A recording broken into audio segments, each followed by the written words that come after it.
सर्वपल्ली राधाकृष्णन 1888 से 1975 भारतीय दर्शन शास्त्र और शिक्षा के क्षेत्र में एक प्रमुख व्यक्तित्व थे। उनका जीवन और कार्य भारतीय समाज और विश्व के बौद्धिक परिदृश्य में अमूल्य योगदान प्रदान करता है।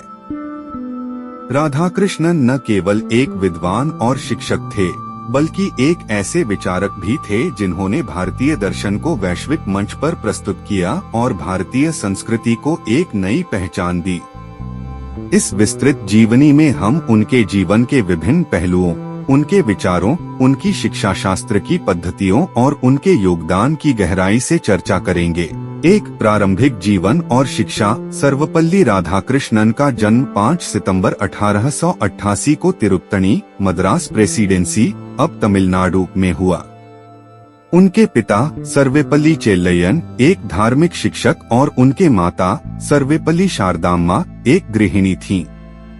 उनका परिवार धार्मिक और सांस्कृतिक मूल्यों को मानता था, जो राधाकृष्णन के जीवन और विचारों पर गहरा प्रभाव डालने वाला था। राधाकृष्णन ने अपनी प्रारंभिक शिक्षा स्थानीय स्कूलों में प्राप्त की। वे बचपन से ही बुद्धिमान और विद्या के प्रति उत्साही थे। उनके शिक्षक उनके तार्किक क्षमता और साहित्यिक प्रतिभा को देखकर प्रभावित हुए। राधाकृष्णन ने अपनी उच्च शिक्षा वस्त्रासन कॉलेज, मैसूर और फिर प्रेसिडेंसी कॉलेज, चेन्नई में की। उन्होंने दर्शन शास्त्र में स्नातक की डिग्री प्राप्त की और इसके बाद MA मास्टर ऑफ आर्ट्स की डिग्री भी प्राप्त की। उनकी शिक्षा का एक महत्वपूर्ण पहलू उनकी गहन अध्ययन की प्रवृत्ति थी, जिसने उन्हें भारतीय दर्शन और संस्कृत की गहराई से समझ प्रदान की।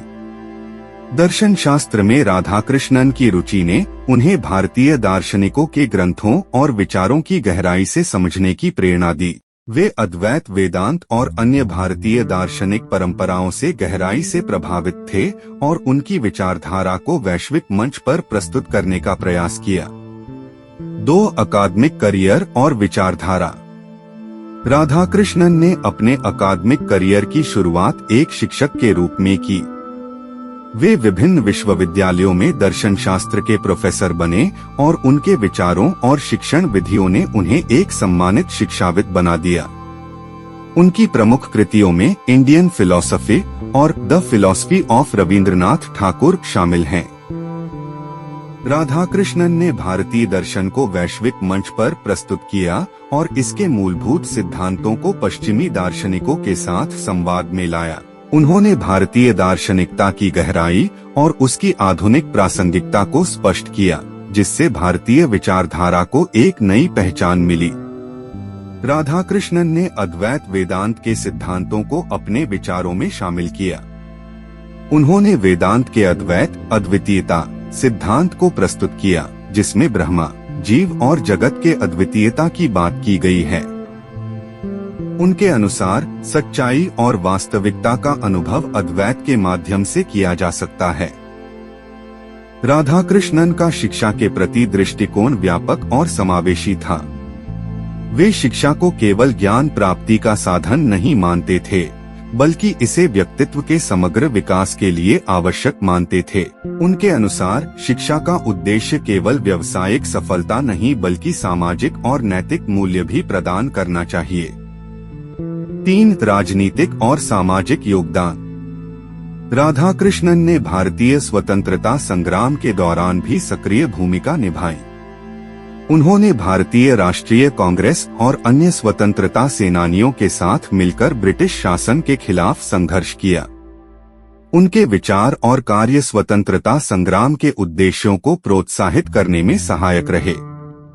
राधाकृष्णन को 1952 में भारत के पहले उपराष्ट्रपति के रूप में चुना गया और बाद में 1962 में वे भारत के राष्ट्रपति बने।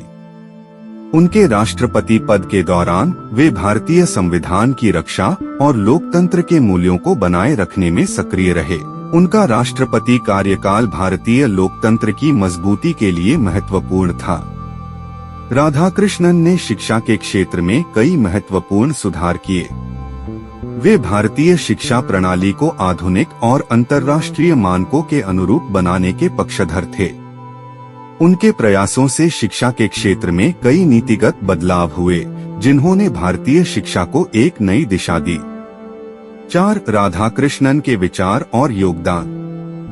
राधाकृष्णन ने धार्मिक समरसता और विभिन्न धार्मिक परंपराओं के बीच संवाद को प्रोत्साहित किया। वे मानते थे कि विभिन्न धर्मों के बीच संवाद और समझ से सामाजिक सद्भावना और शांति प्राप्त की जा सकती है। राधाकृष्णन ने भारतीय दर्शन को आधुनिक संदर्भ में प्रस्तुत किया। उन्होंने भारतीय दार्शनिकता को आधुनिक युग की चुनौतियों के साथ सामंजस्य स्थापित करने की कोशिश की। उनके विचारों ने भारतीय दर्शन को एक नई दिशा प्रदान की, जो पश्चिमी दार्शनिकता के साथ संवाद करती है।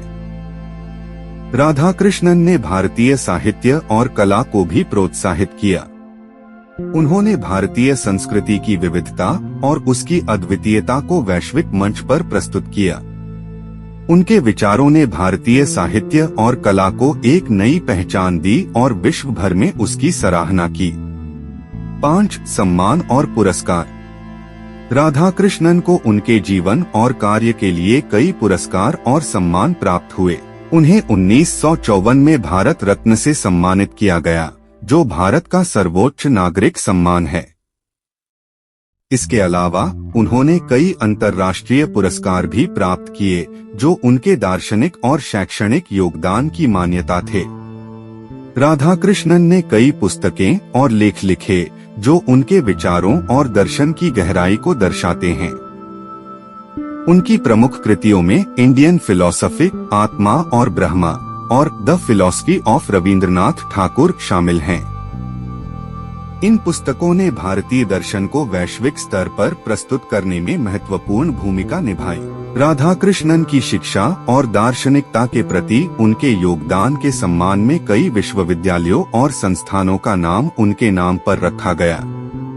ये संस्थान उनकी शिक्षा और दर्शन के प्रति उनके समर्पण को मान्यता देते हैं और उनकी विचारधारा को फैलाने का कार्य करते हैं। 6. राधाकृष्णन का जीवन और विरासत। राधाकृष्णन का व्यक्तिगत जीवन भी प्रेरणादायक था। वे एक साधारण और विनम्र व्यक्तित्व के स्वामी थे, जिन्होंने अपने जीवन को समाज की सेवा के लिए समर्पित किया। उनकी पत्नी राधा और उनके 2 बेटियां सुभाषिनी और राधा उनके जीवन के महत्वपूर्ण हिस्से थे। राधाकृष्णन का दार्शनिक और शैक्षणिक प्रभाव भारतीय और वैश्विक परिदृश्य पर गहरा था। उनके विचार और शिक्षाएं आज भी शिक्षा और दर्शन के क्षेत्रों में प्रेरणा का स्रोत हैं। उन्होंने भारतीय संस्कृति और दर्शन को वैश्विक मंच पर प्रस्तुत किया और भारतीय विचारधारा को एक नई पहचान दी। राधाकृष्णन की विरासत आज भी जीवित है। उनके विचार और शिक्षाएं आने वाली पीढ़ियों के लिए मार्गदर्शक हैं। उनकी शिक्षाओं ने न केवल भारतीय समाज को लाभान्वित किया, बल्कि पूरी दुनिया को उनके दर्शन और विचारों से परिचित कराया।